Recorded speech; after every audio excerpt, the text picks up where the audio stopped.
I'm sure there are many people at home, just like me, who are looking at Mo Salah, wondering... We're all looking at it. Is he carrying this injury, not only on his shoulder, but also in his mind? And is there a reluctance on Salah's part to get involved in a more physical contest? Well, you know, there are certain things you can't measure from this distance, but we're looking for signs. Is there any different in the natural swinging of his left arm or right arm to suggest he's hampered in any way? And I haven't picked up on anything. There hasn't been any crunching physical tackles that he's pulled out of. There's been a couple of moments where, certainly early on in the game, his touch, this is one of them, wouldn't be at the level we were expecting to see of him. But he started to improve more as the game went on.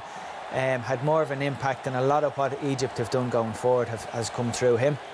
Damien, what have you made of Salah's demeanour? Yeah, listen, I think he's been on it. You can see he's not afraid of contact there from Shirkoff. Wins the ball eventually, and like I said, I think he'll still have a say in this game. You can see a couple of times also Shirkoff has tried to leave a bit on him, and to be fair to Mo Salah, he's got straight back up on his feet. You know, it's 3.5 weeks since the Champions League final. He hasn't had a competitive game, obviously, since then. So, listen, match sharpness is going to play a part, but I just think he's just going to grow into this game here. And, yeah, he doesn't look like he's carrying it all to me.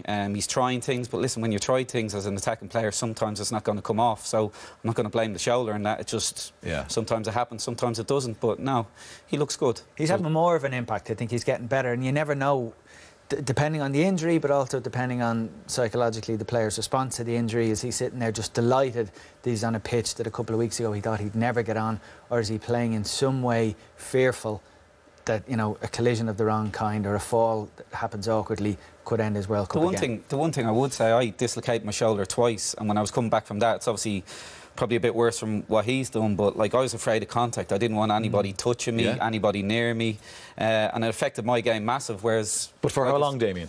Quite a while. So it wasn't just one game? No. Yeah, I was dropped altogether. But now, listen, it doesn't look like it's affecting him at all. Obviously, listen, it's not too similar. I was out for 3-4 months, his is 3 weeks. But I don't think it looks a problem for him. Yeah, I mean, we've heard mixed reports about what the exact diagnosis was. I mean, the Liverpool diagnosis was a little bit worse. So that suggested a dislocated shoulder.